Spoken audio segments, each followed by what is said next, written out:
और बहुत बड़ा इतिहास रचा जा चुका है।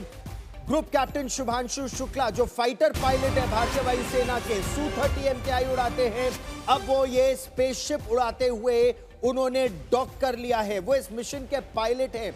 अलग अलग मिशन को अपने आप यहां अंजाम भी देंगे वो, और आप देख सकते हैं किस तरह से उनका पूरा परिवार इसे देख रहा है, क्योंकि ये बहुत ही संवेदनशील मामला होता है। एक एक मिलीमीटर ध्यान से देखा जाता है।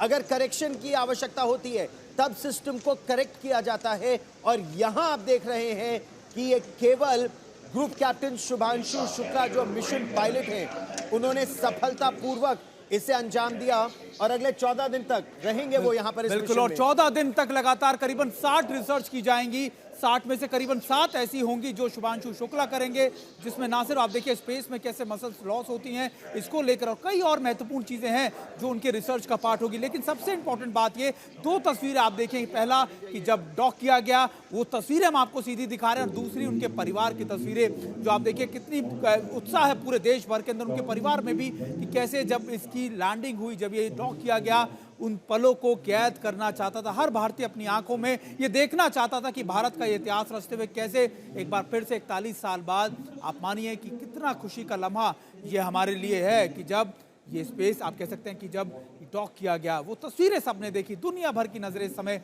उन तस्वीरों पर है। गौरव, पृथ्वी से 418 किलोमीटर ऊपर इस समय ये सफल डॉकिंग, और ये बहुत ही संवेदनशील सेंसिटिव ये पूरी प्रक्रिया है, क्योंकि इंटरनेशनल स्पेस स्टेशन वो भी प्रेशराइज्ड है और जो स्पेसशिप है वो भी प्रेशराइज, दोनों को एक साथ किया जाता है, ताकि अब उस फनल में से स्पेस स्टेशन से, स्पेसशिप से स्पेस स्टेशन में ये चारों यात्री, अंतरिक्ष यात्री पहुंच सकते हैं।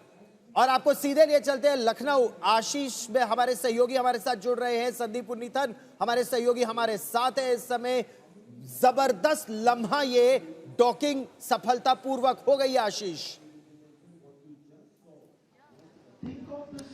बिल्कुल, देखिए ये जो डॉकिंग हुई है ये इतिहास का वो लम्हा है जो शायद आज इनको, जो शुभांशु के माँ बाप बैठे हुए हैं वो देख रहे हैं। तस्वीरों में आप देखिए कि किस तरीके से वो पूरी तरीके से इस समय अंदर से खुशी एक नजर आ रही है, क्योंकि ये सफल जो डॉकिंग है वो उनके लिए ही बहुत महत्वपूर्ण हो जाती है। और ये यहाँ पर चाहे वो प्रिंसिपल हो उनके स्कूल के शुभांशु के, चाहे उनके फादर हो, बहन हो, वो सभी लोग इस एक एक पल, एक एक मूवमेंट का, चूंकि जैसे ही कहते हैं ना कि ये मूवमेंट जब वो निकले बाहर, यानी कि उस पल का इंतजार एक कहते हैं वो कर रहे हैं, तो ये अपने आप में ही एक बड़ा लम्हा है इन सभी के लिए और उन सोलों के लिए, कि जिससे कि कहीं ना कहीं ये पूरी तरीके से एक ऐसा लम्हा जो सभी कैद करना चाहते हैं। और ये पल जिसका इंतजार शायद शुभांशु बहुत पहले से उनके परिवार वाले कर रहे थे, और शायद उनके जो रिलेटिव है वो कर रहे थे, उनके जो टीचर्स हैं वो कर रहे थे, क्योंकि धरती से आसमान तक का ये सफर कहीं ना कहीं ये सदियों में कहीं एक बार आता है, और यही वो इतिहास है जो रच के दिखाया है। और ये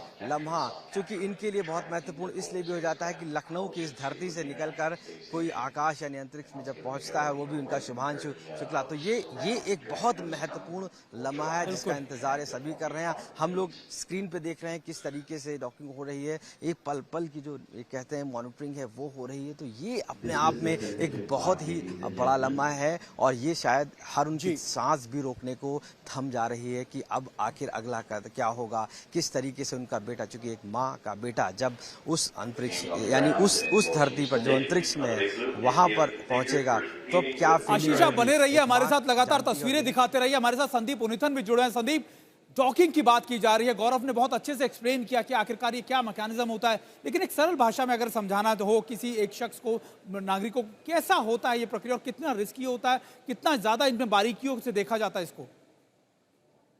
ये बहुत ही एक चैलेंजिंग मैनूवर है। जैसे कि आप सोच सकते हैं जो वेलोसिटी में ये दो जो स्पेसक्राफ्ट है वो ट्रैवल कर रहे हैं, वो एक बुलेट के स्पीड पे ट्रैवल कर रहे हैं दोनों, एक स्पेसक्राफ्ट और ये जो हमारे जो एस्ट्रोनॉट है दूसरे एक स्पेसक्राफ्ट में है, और उन दोनों को एकदम बिल्कुल सिंक्रोनाइज करके इतनी जो हाई स्पीड पे जो ऑब्जेक्ट्स दो ट्रैवल कर रहे हैं उनको सिंक्रोनाइज करके एकदम बिल्कुल लॉक करना एक बहुत ही एक अद्भुत एक डेवलपमेंट है, जो कि बहुत कम कंट्रीज के पास ये क्षमता है। हो सकता है आगे कुछ साल बाद हमें एक इंडियन एस्ट्रोनॉट को एक इंडियन स्पेसक्राफ्ट में और एक इंडियन स्पेस स्टेशन में ये करते हुए हमें देखने को मिलेगा। क्योंकि सपना तो यही है भारत का भी, लेकिन ये जो डॉकिंग की प्रक्रिया है, ये एब्सोल्यूट साइंस जिसे कहा जाता है। आप इस अंदाज में देखिए कि माइक्रो थ्रस्टर्स होते हैं कि स्पीड कब बढ़ानी है कब कम करनी है। वैसे तो सब ऑटोमेटिक होता है, लेकिन वो 16 थ्रस्टर्स, ड्रैको थ्रस्टर्स उसमें लगे रहते हैं स्पीड को मैनूवर करने के लिए। और यहीं पर ग्रुप कैप्टन शुभांशु शुक्ला की जो भूमिका है वो बहुत महत्वपूर्ण हो जाती है। अब जब डॉकिंग हो गई है, उसके बाद भी कंप्यूटर्स चेक करते हैं, पहले अंतरिक्ष यान का कंप्यूटर और उसके बाद स्पेस स्टेशन का कंप्यूटर, कि कहीं कोई लीक तो नहीं है, प्रेशराइज्ड कैबिन होना चाहिए, कहीं कोई डेब्री, कोई मलबा तो नहीं है, कुछ टूट के तो अलग नहीं हुआ है। जब वो पूरा चेक कर लेंगे, सभी सेंसर, सभी कैमरा, सभी रेडार, जब वो पूरी चेकिंग हो जाएगी सेंसर्स द्वारा, उसके बाद एक केबल से स्पेस स्टेशन को स्पेसशिप से जोड़ा जाएगा ताकि कम्युनिकेशन हो सके, उससे पावर मिल सकेगी स्पेस स्टेशन से स्पेसशिप को, उसके से डेटा कम्युनिकेशन हो सकेगा और उसके बाद ट्रांसफर की प्रक्रिया शुरू होगी। क्योंकि एक बार अगर कैबिन प्रेशराइज्ड है संदीप, उसके बाद जो चारों एस्ट्रोनॉट्स हैं वो स्पेसशिप से स्पेस स्टेशन में आसानी से जा सकेंगे। संदीप। बिल्कुल गौरव, और ये एक बहुत ही एक चैलेंजिंग मैनूवर है जैसे आपने समझाया है। एक और बिल्कुल माइक्रो सेकेंड्स की जो ये प्रिसिशन है, इससे पूरे इस ऑपरेशन को कोऑर्डिनेट करना पड़ता है, क्योंकि बेसिकली जो है ये दोनों ऑब्जेक्ट्स जो है बहुत ही हाई स्पीड पे चलते हैं ऑर्बिट में, तो उनको बिल्कुल एक कोऑर्डिनेटेड मैनूवर, जैसे वो थ्रस्टर्स के जरिए उनको स्पीड डिसेलरेट करके एकदम बिल्कुल एक डिसेलरेट करके एकदम पास लाके फिर एक वो जो मिनिएचर डॉकिंग जो है, एक बहुत ही एक प्रिसाइज साइंस है। बहुत ही कम देशों के पास ये क्षमता है, करीब 2 या 3 राष्ट्रों के पास ही ये एबिलिटी है ये करने की, जो हम अब देखने वाले हैं। बिल्कुल। और एक और बात आपसे संदीप जानना चाह रहा था, क्योंकि एक फाइटर पायलट के लिए group captain Shubhanshu Shukla group एक फाइटर पायलट, लेकिन एक स्पेस पायलट के लिए, क्योंकि वो इस पूरे विमान पे फिर आप इसके स्पेसशिप को चला रहे हैं, ऐसे में कितना चैलेंजेस होता है एक पायलट के लिए, खासतौर पर ऐसे ही मिशन को पूरा करना?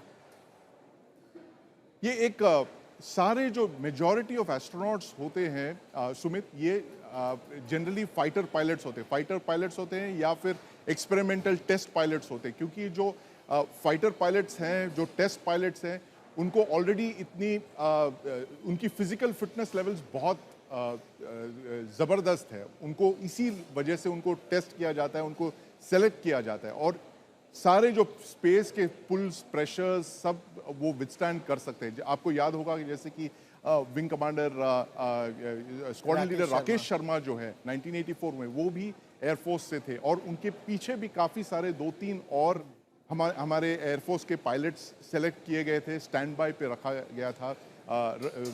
स्क्वाड्रन लीडर रवीश मल्होत्रा भी थे उनके साथ। तो ये जो सारी जो हमारी एस्ट्रोनॉट कोर हैं, वो सब जो है फाइटर पायलट स्ट्रीम से ही उनको चुना जाता है, क्योंकि सबसे अगर हम देखें तो इंडिया की जो सबसे केपेबल फ्लाइट ये हैंडल करने वाले जो है वो हमारे टेस्ट पायलट्स होते हैं, वो हमारे फाइटर पायलट्स होते हैं, और ज़्यादातर ये इंडियन एयरफोर्स से हैं और इंडियन नेवी से भी कुछ हो सकते हैं।